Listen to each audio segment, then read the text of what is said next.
Friends आज एक क्षुद्र भिडियो रे एभली एक शक्तिशाली मोहिनी प्रयोग को शेयर करने जाऊँगी जहाँ माध्यम कि आपंकर जेकोसी व्यक्ति से नारी हूँ बा पुरुष आपंकर दर्शन मात्रके बसीभूत हो पड़ो आपड़ जो कार्य चाहिए से अक्लेश आपंकर से कार्यटी संपादन करिवो। एही चमत्कार मोहिनी प्रयोग रे आपंकर कौन जदिओ मंत्र नहीं तेबे जेकोसी मंत्र क्रिया ठारू मध्य अतीव शक्तिशाली यही प्रयोग केवल सामान्य बुझीगले यही मोहिनी प्रयोगटी को आपण मैंने सुचारू रूप से संपादन करी जदि कौन से भली पुरुष व नारी को आप जीवन भितर से भली गभीर भाव में चाहूँगी किसी हासिल करने चाहूँगी तेबे ताहा सर्वसंभव हो पार। आपण मैंने भिडियो को शेष पर्यंत देखंतु ए बाबद ज्ञान को प्रथम आहरण करंतु एवं जीवन में जेकोसी नारी बा पुरुष को निज जीवन चक्र सामिल करी गभीर भाव में उपकृत हूँ। यही अमूल्य तथ्य को आपण मान उपस्थापित करने पूर्व क्षुद्र निवेदन जदि आपंकर यही तंत्र मंत्र भिडियो रुचि रहता है एवं चैनल को आज प्रथम बार आसता तेज चैनल कड़े लाल कलर सब्सक्राइब बटन क्लिक करी बेल आइकन क्लिक करी ऑल नोटिफिकेशन पर क्लिक करी चैनल टी को सब्सक्राइब कर जेभली कि आम जिते आपण सेवारे यही तंत्र मंत्र भिडियो पोस्ट करूँ तार सर्वप्रथम नोटिफिकेशन आपण पाखे पहुँचो एवं से सबको आपण मैंने अत्यंत सहज देखिक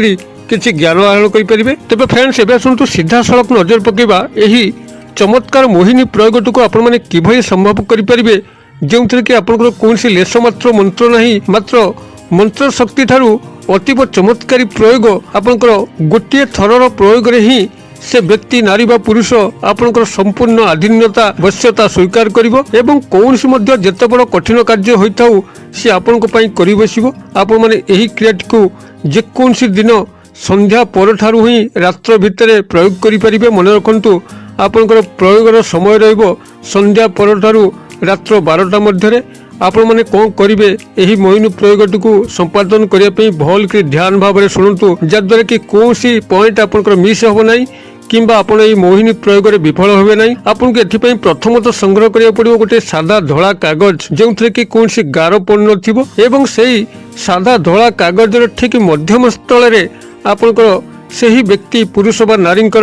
नामटी को ही केवल लिखिबे तंकर जो नाम आपण जानती जो नाम आपण संबोधन करती से नामटी को लिखिबे। जदि पुरुष बा नारी नाम आपण को जना नहीं तेबे आपण से लव बोली लिखिदे पारती जहाँ आपण जेभली सुविधा करेंगे। तेबे जदि नाम जानिचंती तंकर नामटी को लिखिबे केवल डाक नाम टिकी ही लिखिबे संपूर्ण नामर मध्य आवश्यक नहीं किंबा नाम न जानी जहाँटा मुझे कहली लव किंबा प्रेम बोली लिखिदेवे। यही भाव में कागजर ठीक मध्यम स्थल में संपृक्त व्यक्ति नारी पुरुषंकर नामटी को लिखिबे तेबे कला कलम रे लिखिबे अर्थात आपनकर पेन टी कला रंग रे चालुथिबो एही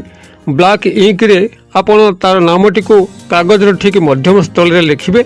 एवं कागजर उपरी भाग रे आपण अल्प किछि चीनी दाना जो चीनी को आपण माने खाद्य रूप में व्यवहार करती से चीनी दानारू किछि पके देबे एवं केसर जहाँ कि आपनकर पूजा सामग्री दुकान रे मिलिबो अथवा तेजरात दुकान में मिलिबो से केसर रु 2-4 पत्ता आपन से तार ऊपर रखिबे एवं ताकू भल कर फोल्डिंग कर देबे गोल गोल हिसाब रे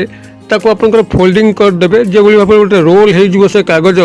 एवं से कागज रोल भितर आपनकर चीनी रहिथिबो एवं से केसर पत्ता 2-3 पत्ता रहिथिबो एतिक प्रथमे आपन करि सारला परे सेही संध्या रु रात्र 12टा मध्य आपण कौन करेंगे ना गोटे धूप सरा को प्रथम आणवे जो धूप सर कि ठाकुर पाखे धूप झुणा दि जाए से माटी धूप सरा प्रथम आणवे एवं से धूप सरा मध्य आपण गाईर जो सुखिला गोबर जहाँ कि ग्रामांचल गाईर गोबर घसी पारती यही सुखिला घसी बा सुखिला गोबर को आणिकी से धूप सरा पर रखिए। जदि सुखिला गोबर किंबा घसी न पाती तेबे आपण से काठ कोईला व्यवहार करेंगे। तेबे आपण चेष्टा करेंगे यही क्रियार सफल संपादन पे गाईर सुखिला गोबर घसी या संग्रह करेंगे सहज मिलଯିव। आपन टिके अनुसंधान रखिले ग्रामांचल में आपण माने सहज गोबर घसी को पाइबे। गोबर घसी को आपण माने से धूपसरा रखी सारा पर से धूपसरा आपंकर यही कागज टी रखिदेवे जो कागज की आपंकर से व्यक्तिर नाम लिखाई एवं से केसर पत्ता और चीनी अच्छी यही कागज टी से गोबर घसी उपर रखिदेवे और तापर किसी झुणा एवं गुगुल एवं देशी गाई घीरे एक होम प्रस्तुत करेंगे धुनी प्रस्तुत करेंगे। जिते से धुनीटी आप जलुवा संपृक्त व्यक्ति विशेष को आप मन मन आह्वान करेंगे जे आउ मत छाड़ी तुम रहीपर ना मो पाखु चली आस बर्तमान मोर स्मृति ତମର ସ୍ମୃତି ପଟଳରେ ବାରମ୍ବାର ଦଂଶନ କରିବ। ତମେ ଯୋଉଠି ବି ଥାଅ ତମେ ମୋତେ ଆଉ ଛାଡ଼ିକି ରହିପାରିବ ନାହିଁ, ଶୀଘ୍ର ଚାଲି ଆସ, ଏଭଳି ଆପଣ ତାଙ୍କୁ ବାରମ୍ବାର ଆହ୍ୱାନ କରିବେ। ଏବଂ ଆହ୍ୱାନ କରିସାରିଲା ପରେ ଯେତେବେଳେ ଆପଣମାନଙ୍କର ସେହି ଧୁନିଟି ସମ୍ପୂର୍ଣ୍ଣ ଭାବରେ ପୋଡ଼ିକିରି ଭସ୍ମ ହୋଇଯାଉଛି, ସେ ଭସ୍ମଟିକୁ ଗୋଟିଏ କାଚ ବୋତଲରେ ଆପଣ ଭରିଦେବେ ଏବଂ ତା ଦେହରେ କିଛି ଗଙ୍ଗା ଜଳ ଭର୍ତ୍ତି କରିକିରି ତାର ଠିପି ବନ୍ଦ କରିଦେବେ। ଭଲ କି ମନେ ରଖନ୍ତୁ, ଗୋଟେ କାଚ ଶିଶିରେ ହିଁ ଆପଣମାନେ ଏହି ଭସ୍ମକୁ ରଖିବେ ଏବଂ ଭସ୍ମକୁ ରଖି ସାରିକିରି ଜଳ ସହାୟତାରେ ଆପଣ ତାକୁ ନେଇକରି ସେହି ରାତ୍ର ଅନ୍ଧାର ମଧ୍ୟରେ କୌଣସି ଗୋଟିଏ ବୃକ୍ଷ ମୂଳରେ ପୋତି ଦେଇକି ଆସିବେ। ଯେକୌଣସି ଗୋଟିଏ ବୃକ୍ଷ ଚଳିବ, ଆପଣ ସେହି ବୃକ୍ଷ ମୂଳେ ନେଇକରି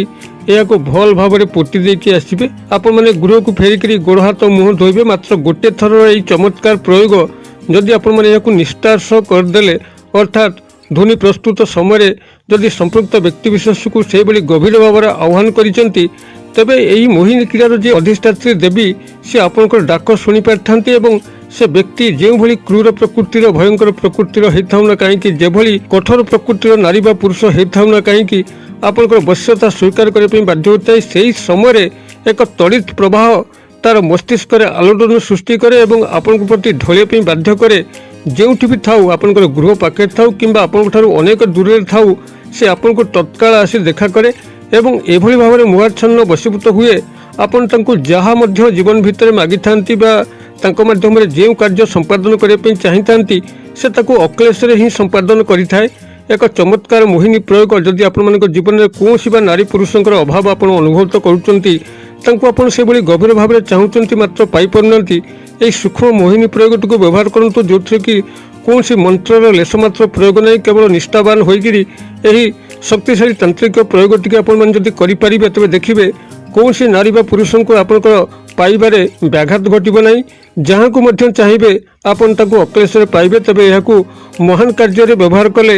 ଏହି ମୋହିନୀ କ୍ରୀଡ଼ାର ଅଧିଷ୍ଠାତ୍ରୀ ଦେବୀ ଆପଣଙ୍କ ଉପରେ ସନ୍ତୁଷ୍ଟ ହୋଇକରି ଶୀଘ୍ର ସେହି ବ୍ୟକ୍ତି ନାରୀ ପୁରୁଷଙ୍କ ସହ ଆପଣଙ୍କର ମିଳନ ସମ୍ଭବ କରିଥାନ୍ତି। ମାତ୍ର ଯଦି ଆପଣ ଏହାକୁ ଅନ୍ୟାୟୋଚିତ ଭାବରେ କୌଣସି ବ୍ୟକ୍ତି ନାରୀ ପୁରୁଷଙ୍କର କ୍ଷତି ସାଧନ କରିବା ଉଦ୍ଦେଶ୍ୟରେ ଆପଣମାନେ ଏହାକୁ ପ୍ରୟୋଗ କରନ୍ତି, ଆପଣ ସେ କାର୍ଯ୍ୟରେ ନିଶ୍ଚିତ ବିଫଳ ହେବେ। ସେ ବ୍ୟକ୍ତି ନାରୀ ପୁରୁଷ ଆପଣଙ୍କୁ ମିଳିବେ ନାହିଁ। ଯଦି ମହାନ ଏବଂ ସତ୍ ଉଦ୍ଦେଶ୍ୟ ଆପଣଙ୍କର ହୃଦୟ ମଧ୍ୟରେ ରହୁଛି, ସେହି ବ୍ୟକ୍ତି ନାରୀ ପୁରୁଷଙ୍କୁ ନେଇକି ସେଭଳି ବ୍ୟକ୍ତିଗତ କଲ୍ୟାଣ କରିବେ, ଯେଉଁ କଲ୍ୟାଣରେ କି ଆପଣଙ୍କର ଲାଭ ହେଉଥିବ ଏବଂ ସେ ବ୍ୟକ୍ତିର ମଧ୍ୟ ଲାଭ ହେଉଥିବ, ତେବେ ନିଶ୍ଚିତ ଭାବରେ ଧ୍ରୁବ ସତ୍ୟ ଏ ପ୍ରୟୋଗଟି ବିଫଳ ହୁଏ ନାହିଁ। এইভাবে বুঝি বিচারিকি আপনার যদি এই প্রয়োগটি করে বসতে নিশ্চিত ভাবে আপনার এই মোহিনী বশীকরণ ক্রিয়ার সফল হবে। মু আশা করি দর্শক বন্ধু নিশ্চিত ভাবে ভিডিওটি আপনার বোধগম্য হোথিব এবং ভাল লাগুথিব। যদি এইভাবে ভিডিও আমার চ্যানেল মাধ্যমে সদাসর্বদা পাইবা চাহান্তি এবং এইভাবে গুপ্ত গূঢ় তন্ত্রমন্ত্র রহস্যকু সবুলে জীবন ভিতরে প্রয়োগ করা চাহান্তি তবে আজ হি আমার চ্যানেল সবসক্রাইব করে নিয়ন্তু। চ্যানেল কড়ে থিবা लाल कलर सब्सक्राइब बटन क्लिक करके बेल आइकन क्लिक करके ऑल नोटिफिकेशन पर क्लिक करंतु जद्वारा कि कौन गोटे वीडियो आपंकर मिस हे ना और आपण मैंने सबू वीडियो आम देखिक उपकृत होगा सह सांगसाथी महल में शेयर करेंगे कारण ज्ञान को ग्रहण करके